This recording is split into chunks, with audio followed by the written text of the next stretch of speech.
สำบายดีเด้อพี่น้องบรรดาท่านผู้ฟังลำผู้นี้มีเหตุบอกเอาเวียงกันอยากเป็นเคยแม่เจ้าดี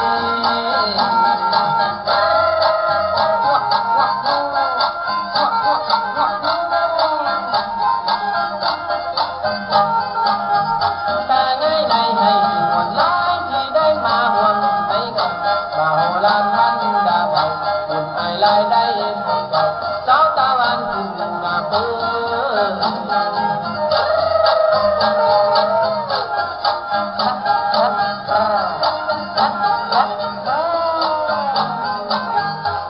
เป็นใดการทำร้างตาหน้าเลตาใจเป็นโชลายปันใดพอมีดันได้ขึ้นไปลงวิ่งให้รัวบ่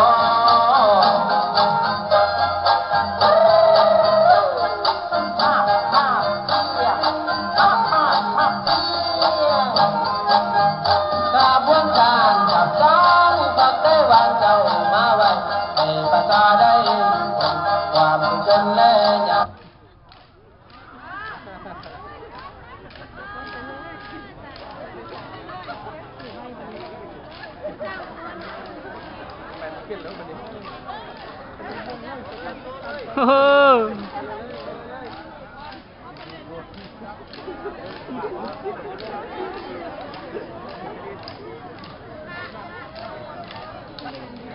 แล้วเนาะ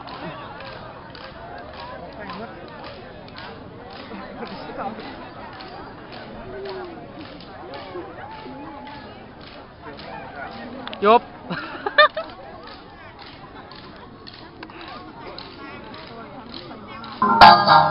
ทุกพันการเดิน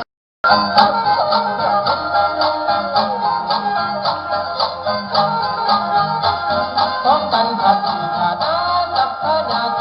มาดงคนนี้ตาตาเอามันทำยศตาบาชีวิไลโบอยู่ยัง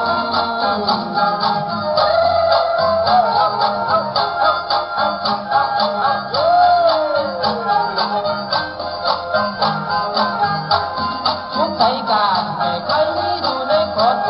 นิสังที่ต้องคัดเล่นตั้งกินกันความจะ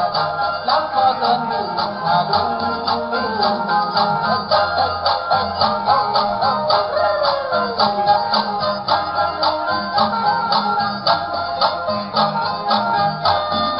ปล่อยความความลำบากจากกายใจตาได้ยืนข้าเพื่อคนเก่าได้เมื่อไรไปต่างตาเพียงไรเดินเดินอันกันเดินเดินจำไม่พอโอ้เจ้ามาโอ้อาโน